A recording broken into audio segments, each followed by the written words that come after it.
Quando Michael Jackson veio gravar um clipe no Brasil em 1996, rolou um caos generalizado. Apesar de muitos fãs sonharem com a vinda do rei do pop, muita gente poderosa não queria que ele pisasse por aqui. A confusão envolveu prefeituras, traficantes, o presidente da república e até mesmo o Pelé, puro suco de Brasil. Hoje eu vou te contar a história por trás de They Don't Care About Us, do Michael Jackson. Eu sou o Guilherme e você está no Decifra Hits.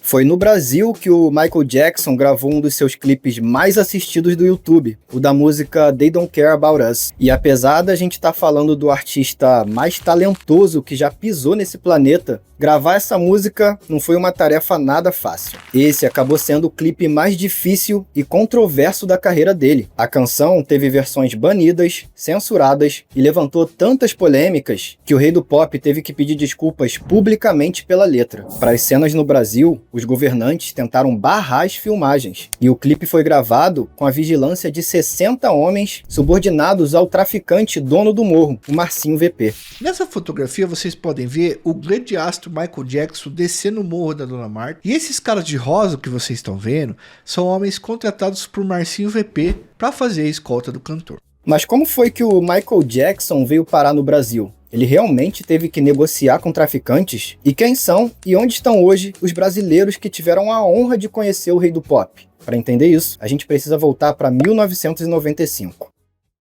Naquele ano, o rei do pop lançava o seu 9º álbum de estúdio, o History, considerado pelo próprio Michael Jackson como o mais pessoal da carreira dele. E de todas as faixas, a que ele via maior potencial de destaque era They Don't Care About Us, Eles Não Ligam Pra Gente, uma música que fala bastante sobre abuso de poder, racismo e desigualdade social. Pensando nisso, o Michael colocou na cabeça que ele não ia gravar apenas um, mas sim 2 mega videoclipes para a música. O primeiro, dentro de uma prisão real nos Estados Unidos, com cenas de violência e abuso de poder, e o outro aqui no Brasil, mostrando comunidades que são marginalizadas e mantidas na pobreza devido ao abandono e descaso do governo. Para isso, ele chamou o diretor Spike Lee, que na época já era famoso por ter dirigido os filmes Faça a Coisa Certa e Malcolm X, 2 obras clássicas que abordam o racismo de uma forma muito inteligente. Mas apesar da nobre intenção do rei do pop, a história de They Don't Care About Us acabou se tornando repleta de controvérsias.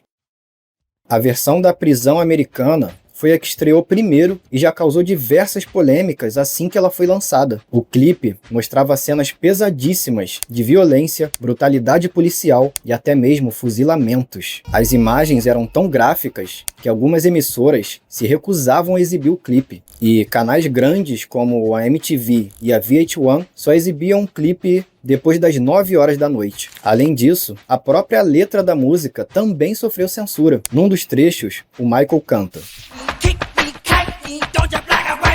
"Me chutem, me chamem de kike, não me dividam entre preto ou branco." Na língua inglesa, a palavra kike é um termo extremamente pejorativo para se referir aos judeus. Nessa música, o Michael não estava usando essa palavra como um ataque, mas sim como uma denúncia, querendo mostrar que a sociedade trata as diferenças com preconceito e violência. Mas, infelizmente, não foi assim que a comunidade judaica americana enxergou essas palavras na época. Vários líderes judeus vieram a público exigindo uma retratação, e para evitar ser processado, Michael não só teve que censurar as palavras judeu e kike com barulho,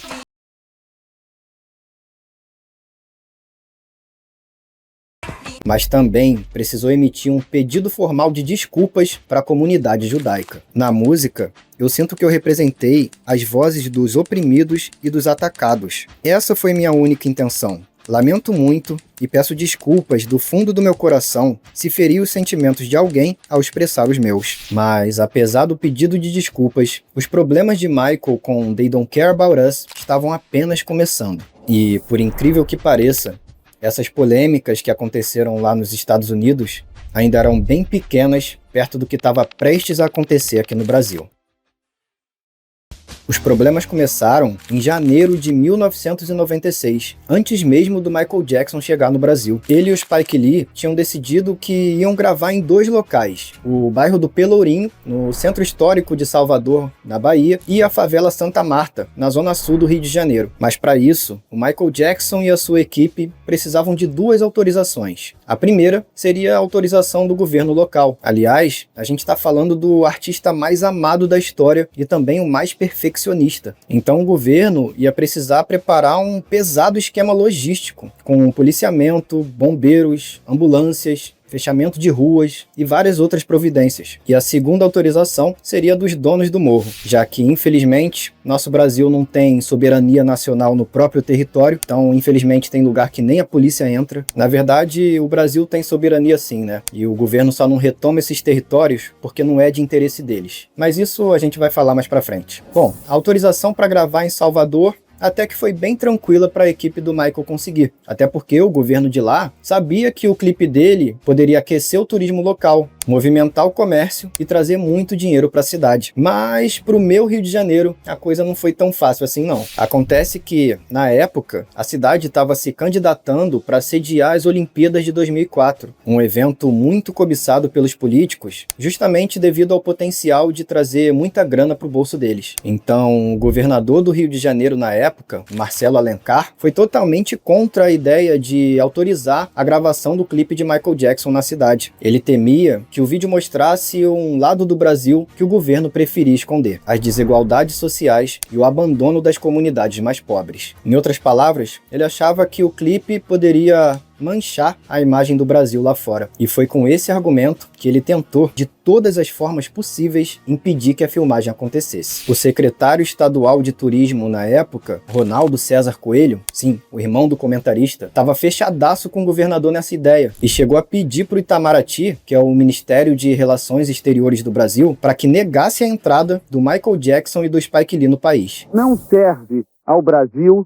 ficar estigmatizado como uma capital de miséria, da fome. Logo depois, a secretária de imprensa do Itamaraty, a Vera Machado, deu uma entrevista para o jornal O Globo, onde ela deixou bem clara a posição do Ministério das Relações Exteriores, dizendo: não está em cogitação negar qualquer pedido de visto ao cantor. Se ele vier ao Brasil, não terá sua entrada negada. Não se pode tentar esconder uma realidade que existe no país. No dia 30 de janeiro, o Itamaraty enviou um ofício para o consulado brasileiro em Nova York, ordenando a liberação dos vistos do Michael Jackson, do Spike Lee e de 10 outros técnicos. Mas a oposição política foi bem forte e imediata. Eles conseguiram pressionar o Itamaraty, alegando que o Michael Jackson havia aplicado para o visto na categoria errada. Ele aplicou para um visto de empresário, quando deveria ter aplicado para um visto de artista. Infelizmente, a jogada da oposição deu certo. O Itamaraty reexaminou os pedidos, confirmou o erro e suspendeu novamente a emissão dos vistos do Michael Jackson até que o cantor desse entrada num novo pedido com a categoria correta. Na época, o Spike Lee reagiu a toda essa burocracia, dizendo: é tão estúpido tudo isso que eu não posso achar nada, só rir. Isso é um exagero. Não estamos indo ao Rio para vender a ideia de que a cidade é o pior lugar do mundo.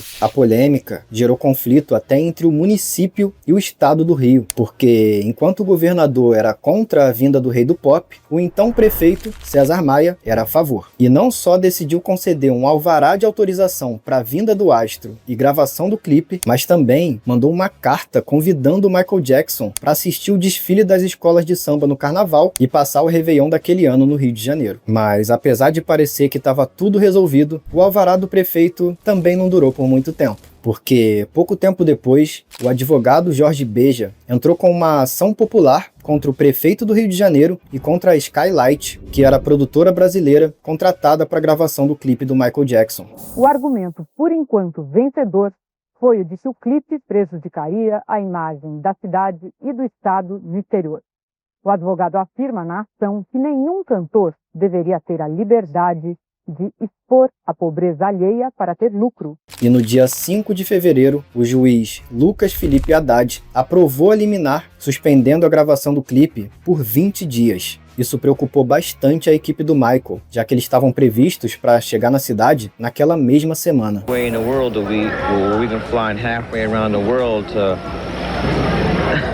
to drag Brazil or his people through the mud. Enquanto o prefeito César Maia dizia que a liminar era ridícula, Marcelo Alencar, o governador, insinuava que o Michael Jackson não tinha direito de ficar perto das crianças carentes, fazendo referência às denúncias de abuso sexual recebidas pelo Michael Jackson e que até hoje nunca foram comprovadas. A parada foi tão caótica que até mesmo Pelé entrou na discussão, se posicionando contra a gravação do Rei do Pop no Brasil. Na época, ele era o ministro dos esportes, e apesar de admirar ele como um jogador, Spike Lee criticou a posição do craque, dizendo: Pelé pode ser um ótimo jogador de futebol, mas com certeza não é um bom político. E enquanto os governantes estavam preocupados com a repercussão do clipe, o sentimento dos brasileiros sobre a vinda do Michael era esse aqui.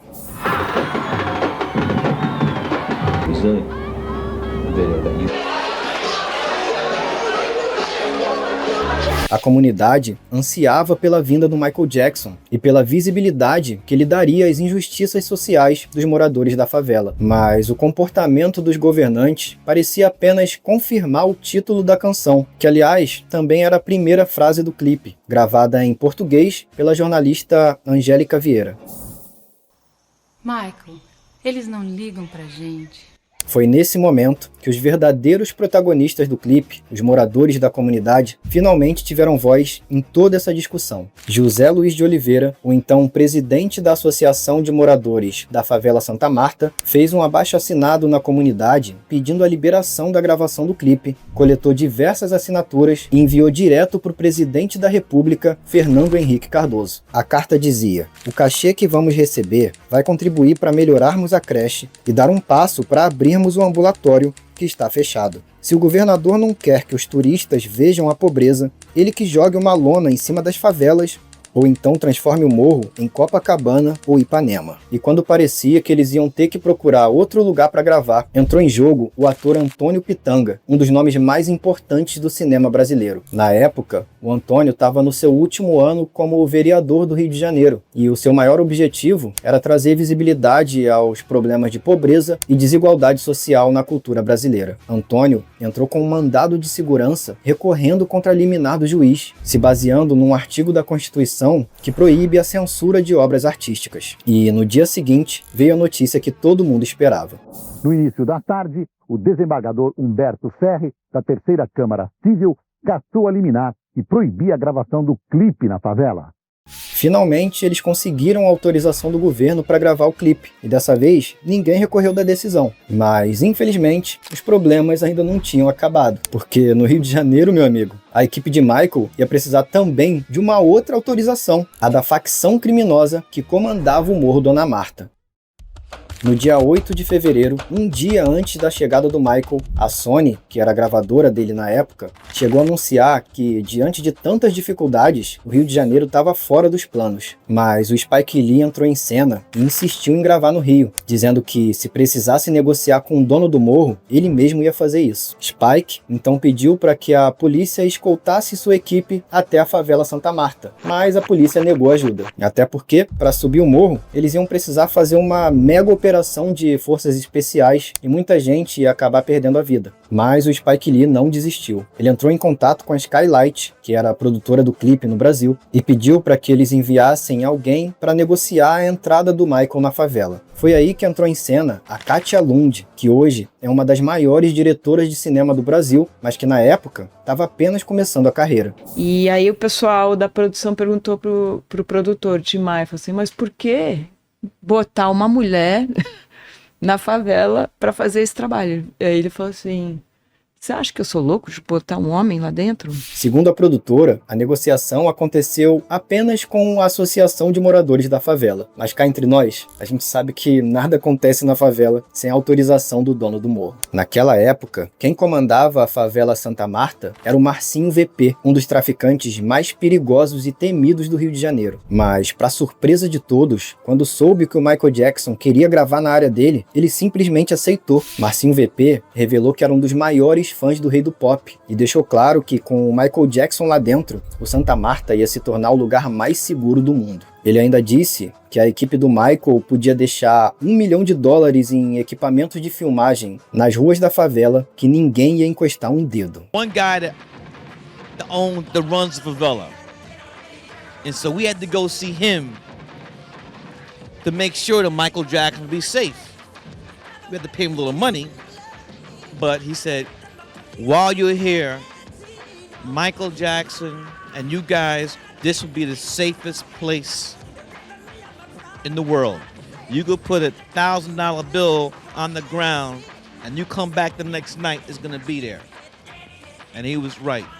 Essa negociação não aconteceu na boca miúda não, isso saiu até nos jornais, com o próprio Marcinho VP dando entrevista para o jornal o Globo, dizendo que a polícia jamais ia conseguir fazer a segurança do Michael Jackson na favela. A autorização para que Michael Jackson filmasse no morro foi do traficante Marcinho VP, chefe do comércio de drogas no Dona Marta. Em entrevista coletiva na noite de sábado, Marcinho VP disse que fez um acordo com a produção do clipe. Ficou a cargo do traficante a coordenação dos 60 seguranças da comunidade. Essa história da produção ter pago uma facção acabou descredibilizando ainda mais o governo do Rio. Na época, o chefe da Polícia Civil, Hélio Luz, se pronunciou, dizendo que o Spike Lee só pagou porque ele é otário, que ele já devia estar acostumado a fazer esse tipo de coisa lá nos Estados Unidos e por isso tentou fazer por aqui também. Mas o delegado recebeu uma invertida do próprio Spike Lee, que rebateu dizendo: "Acho que eu fui muito esperto.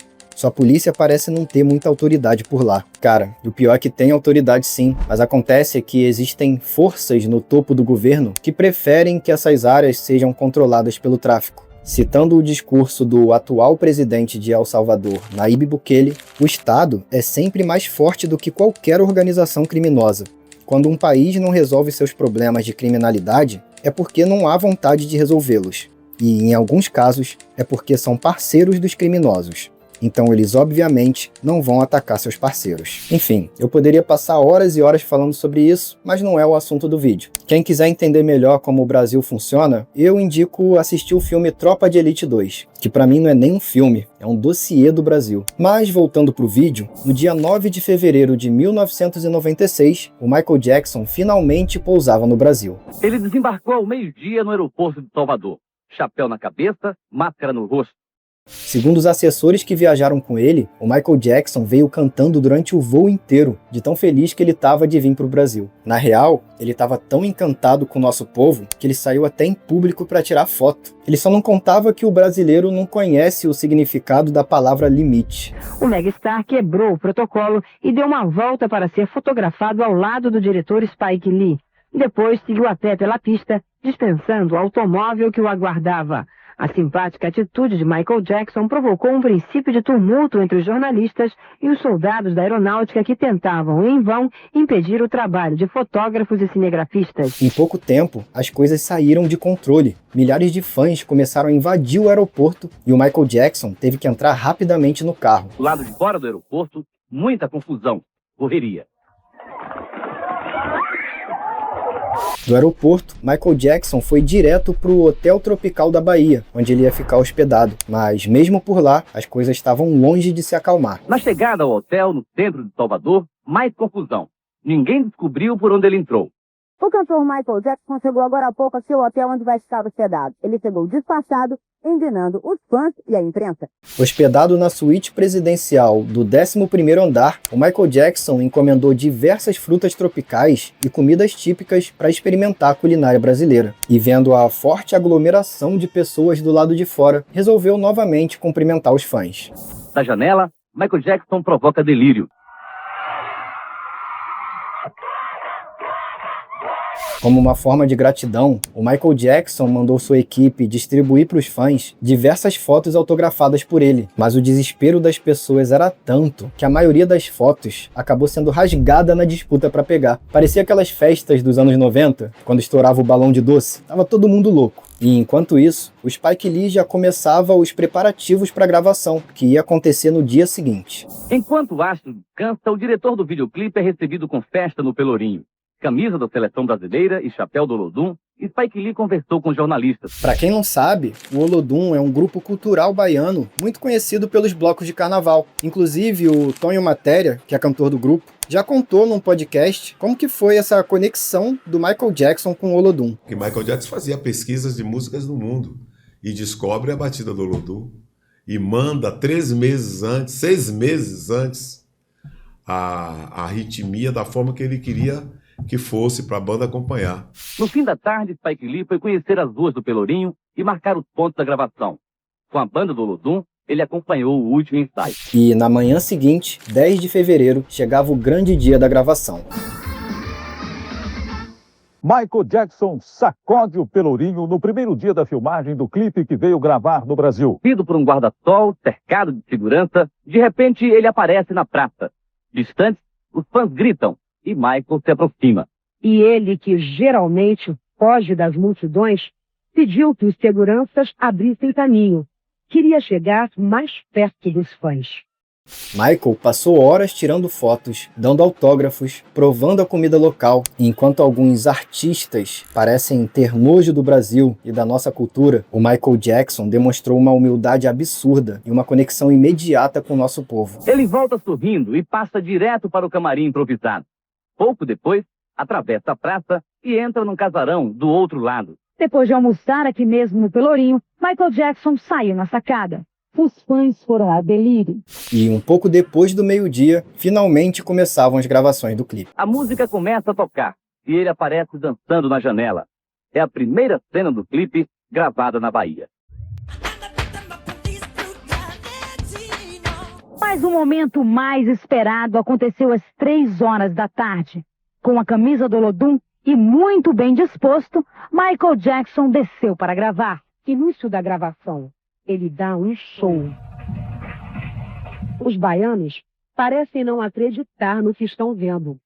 Cara, eu também não acreditaria. E os caras do Olodum? Já se perguntou como que eles devem se sentir hoje de terem trabalhado diretamente com o Michael Jackson? No que eu levantei o tambor, aí quando eu dei uma olhadinha assim, eu tô vendo ele com a mão, eu digo, gente... Zerou a vida. Na hora meu coração estava batendo tão forte que fiquei até com meus lábios brancos. Ficou assim rapaz, sou eu mesmo ali? Será que sou eu? Isso aconteceu de fato? Parecia ser um sonho, na verdade, né? Mas a gravação não foi só brisa tranquila, não. Apesar da segurança de mais de 200 policiais militares, o desespero do povo era tanto que, num certo momento, durante as filmagens, 2 fãs conseguiram furar o bloqueio policial e agarrar o Michael Jackson. Ele caiu no chão, mas logo depois se levantou e continuou dançando como se nada tivesse acontecido. Foi você que conseguiu derrubar o Michael Jackson? Não fui eu. A outra segurou ele por trás e só estava abraçando. Aí esticaram ele demais e ele terminou caindo. Sabe o mais impressionante? Ele não removeu essa cena do clipe.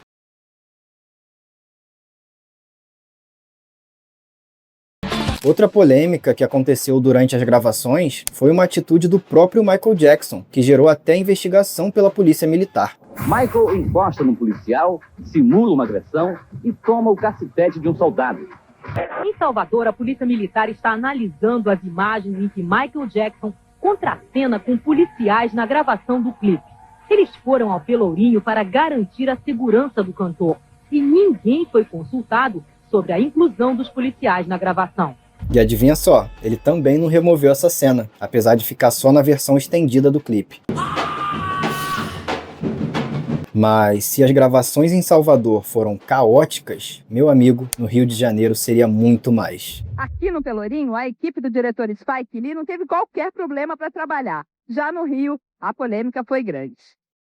Depois da gravação em Salvador, na Bahia, Michael Jackson veio direto para o Rio de Janeiro. Michael desce do carro e cenas começam a ser gravadas. Elas também fazem parte do clipe, mas será que esses soldados sabem? Mais uma cena. Michael sai correndo. Atrás dele, os soldados. Parece uma perseguição. Sempre que ficava num país, o Michael Jackson gostava de gravar cenas correndo com os militares, como se fosse um líder. Mas, infelizmente, essa cena dos militares cariocas ele não colocou no clipe. Depois, ele retornou novamente para o hotel Copacabana Palace, mas também não ficou lá por muito tempo.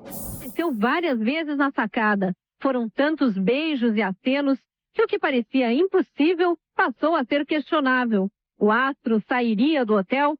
A resposta veio na hora do almoço, quando Michael Jackson desceu para um rápido passeio de helicóptero. Mas nada de trabalho. É o passeio de um turista. Conhecer o Rio de Janeiro do alto era um sonho antigo de Michael Jackson. E ele teve sorte. O domingo estava deslumbrante. Segundo essa matéria do jornal o Globo, o Michael Jackson ficou tão encantado com o Rio de Janeiro que ele não parava de falar várias vezes o quanto que esse lugar é lindo. O passeio durou pouco. Ele tinha mais trabalho. Era hora de gravar no lugar que provocou tanta polêmica. A favela Dona Marta, na zona sul do Rio, uma das maiores da cidade. Michael aterrissou no campo de futebol do Morro Dona Marta no início da tarde do dia 11 de fevereiro. Hoje o morro parou. Todos queriam ver a estrela. Michael chegou de helicóptero e logo desapareceu nos becos da favela. Estava de óculos escuros de vermelho e preto e protegido por um guarda-sol. Cercado de seguranças, o imprevisível astro andou pelo morro e deu autógrafos. Foram mais de 15 minutos de caminhada até chegar à casa que serviu de camarim. Na laje da casa, foram muitas horas até acertar os detalhes finais da gravação.